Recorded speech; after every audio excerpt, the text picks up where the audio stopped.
నమస్తే. శ్రీ గురుభ్యో నమ. శ్రీమాత్రే నమ. ఆదిత్యాయ చ సోమాయ మంగళాయ బుధాయ గురు శుక్ర శనిభ్యే రాహవే కేతవే నమ. ప్రేక్షకులందరికీ ప్రతి మాసం చెప్పుకున్నటువంటి గోచార ఫలితాలు 2026 ఆగస్టు గోచార ఫలితాల్లోకి వెళ్ళినట్టయితే, ముందుగా గోచార ఫలితాలు తెలుసుకునేటప్పుడు చంద్ర గ్రహ స్థితిని బట్టి చెప్పేటువంటి స్థితి కనుక ఇది మనం రాశి నుండి చూసేటువంటిది. అందులో భాగంగా మరి ప్రతి నెలలో చెప్పుకున్న ఈ గోచార ఫలితాలు దాదాపు కోటాను కోట్లలో మనకి జన్మజాతకంలో ఉన్నటువంటి కుండలికి దీనికి ఉండేటువంటి వ్యత్యాసం అయితే ఉంటుంది. కానీ వచ్చేటువంటి మారేటువంటి గ్రహాల యొక్క యుతి, దృష్టి, వీటిని బట్టి వక్రగతి, వీటిని బట్టి కొన్ని మార్పులు అయితే ఉంటాయి. ఆ మార్పులకు అనుగుణంగా మనం చేసుకోవాల్సినటువంటి ముందు జాగ్రత్త చర్యలు, దాని గురించి మనం ఇప్పుడు కూడా ఈ గోచార ఫలితాలు తెలుసుకుంటాం. అయితే ఆగస్టు మాసంలో ఈ గోచార ఫలితాలకి ఉపస్థితి అయినటువంటి గ్రహాల స్థితి ఎట్లా ఉంది అంటే, ముందుగా మనం చూసినట్టయితే వృషభ రాశిలో కుజుడు ఉన్నాడు. బుధుడు మనకి మిథునంలో ఉండి 6వ తారీఖు కర్కాటకంలోకి వెళ్తాడు. అలాగే కర్కాటకంలో మరి గురువు ఎప్పటి నుండో అక్కడ ఉన్నటువంటి స్థితి ఇంకా అలాగే ఉంటుంది సంవత్సరకాలం. తర్వాత రవి 18వ తారీఖు కర్కాటకం నుండి సింహంలోకి మార్పు చెందుతాడు. ఇక సింహరాశిలో శుక్రుడు, కేతువు మాసం యొక్క మొదటి రోజులో కనిపిస్తే, శుక్రుడు తదుపరి కన్యారాశిలోకి వెళ్ళడం కనిపిస్తుంది 2వ తారీఖు. ఇక మరి కుంభరాశిలో రాహు, అలాగే ప్రారంభమయ్యి ప్రతి 2.5 రోజులకు మారుతూ ఉన్నటువంటి చంద్రుడు ప్రారంభంలో మనకి రాహుతో కలిసి కుంభరాశిలో కనిపిస్తాడు. ఇక మీనంలో శని వక్రించినటువంటి స్థితి, ఇది అందరికీ తెలిసినటువంటిది. మరి ఇలాంటి గ్రహస్థితి ఉన్నప్పుడు ఏ రాశుల వారికి అంటే ద్వాదశ రాశుల వారికి ఒక్కొక్కరికి ఏ రకంగా ఉంటుంది అన్నది తెలుసుకుందాం. గులకరాలు గుంపులుగా దొరుకుతాయి, కానీ వజ్రాలు మాత్రం చాలా అరుదుగా దొరుకుతాయి. రత్నాల షాప్స్ చాలానే ఉంటాయి, కానీ అతి తక్కువ ధరకే స్వచ్ఛమైన జాతి రత్నాలు అందింపజేసే షోరూమ్స్ మాత్రం చాలా అరుదుగా ఉంటాయి. అది ఒక 6 జేవియర్లో మాత్రమే సాధ్యం. ఇది షోరూమ్ కాదు, రత్నాల మ్యూజియం.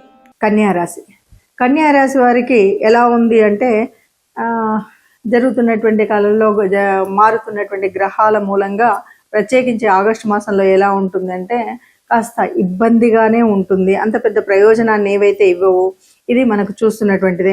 అలాగే జన్మ శుక్రుడు కొంత కుజస్థితి కూడా అనుకూల ఫలితాలను అయితే ఇస్తాయి. కుటుంబంలో కొద్దిగా వాత్సల్యము ఇలాంటివి ఏవైతే ఉన్నాయో అవి కొద్దిగా ప్రేమ, అనురాగాలు అయితే కొంచెం వృద్ధి చెందుతాయి. క్రయ విక్రయాలు ఉన్నప్పుడు కాస్త చూసి జాగ్రత్తగా చేసుకోవాలి. ఏదైనా సరే షాపుల వాళ్ళు ముఖ్యంగా అమ్మడం, కొనడం, అలాగే మన భూములు ఏవైనా కొన్నా కూడా షార్ట్ జర్నీస్ ఎక్కువగా చేసేటువంటి పరిస్థితి కనిపిస్తుంది. అలాగే ఇంకా వ్యాపారాలు ఇలాంటివి ఏమైనా నెలవారీ చెల్లింపులు ఉంటే అవన్నీ కూడా మనం పూర్తి చేసుకోవడానికి ఉంటాయి. వ్యాపారాల ద్వారా వచ్చేటువంటి లాభ నష్టాలు ఉంటాయి కదా, అందులో కొద్దిగా ఇంతకుముందు జరిగినటువంటి వాటిని మనం పూడ్చుకునేటువంటి పరిస్థితి కూడా కనిపిస్తుంది. ఏది ఏమన్నా సరే కొత్త మిత్రులు ఏర్పడతారు, కొత్త శత్రులు. ఇది ఓ రకంగా చెప్పాలంటే మిశ్రమ ఫలితాలు ఇస్తున్నదిగా చెప్పొచ్చు మనం ఈ మాసాన్ని. ఇప్పటి వరకు మీరు గ్రహించినటువంటి వాటిల్లో దాదాపుగా గ్రహాల యొక్క స్థితే కాకుండా మాసం యొక్క ప్రత్యేకత కనుక తీసుకున్నట్టయితే దాదాపు శ్రావణ మాసంలోనే మనకి ఆగస్టు మాసం అంతా కనిపిస్తుంది. శ్రావణ మాసం అనగానే శ్రావణంలో ఉండేటువంటి పూజలు, వ్రతాలు ఒకవైపు, అంతేకాకుండా స్వాతంత్ర దినోత్సవం అనేటువంటి పండుగ కూడా మనకి ఇందులోనే కనిపిస్తుంది. దీనితో పాటు మనం గ్రహాల యొక్క మార్పు వల్ల వచ్చేటువంటి చంద్ర, సూర్య గ్రహణాలు అనేది వినబడుతుంది. నిజానికి ఈ 2 గ్రహణాల్లో అమావాస్య, పౌర్ణమి రోజు వచ్చేటువంటి 2 గ్రహణాలు కూడా మన దేశంలో జరగవు కనుక, మన దేశంలో కనిపించవు కనుక వీటి గురించి అంత ప్రాధాన్యత ఇవ్వడం కానీ, వాటిని గ్రహణ నియమాలను పాటించడం కానీ చేయనవసరం లేదు అని చెప్పొచ్చు. ఇక ఇక్కడ మనం మిగతా గ్రహాలు కనుక చూసినట్టయితే, మనం ఏ రాశికైనా సరే కొన్ని గ్రహాల యొక్క అనుకూలత కోసం కానీ, దైవానుగ్రహణ కోసం కానీ మనం చేసుకోవలసినటువంటి కొన్ని నియమాలు అయితే మనకు తెలుసు. దాంట్లో ముఖ్యంగా గురువు యొక్క మార్పు వల్ల కానీ, గురువు యొక్క అలాగే శని వక్రీకరణ వల్ల కానీ, ఈ రెంటి వల్ల కూడా మనకు కనిపించేటువంటి వాటిల్లో ముఖ్యంగా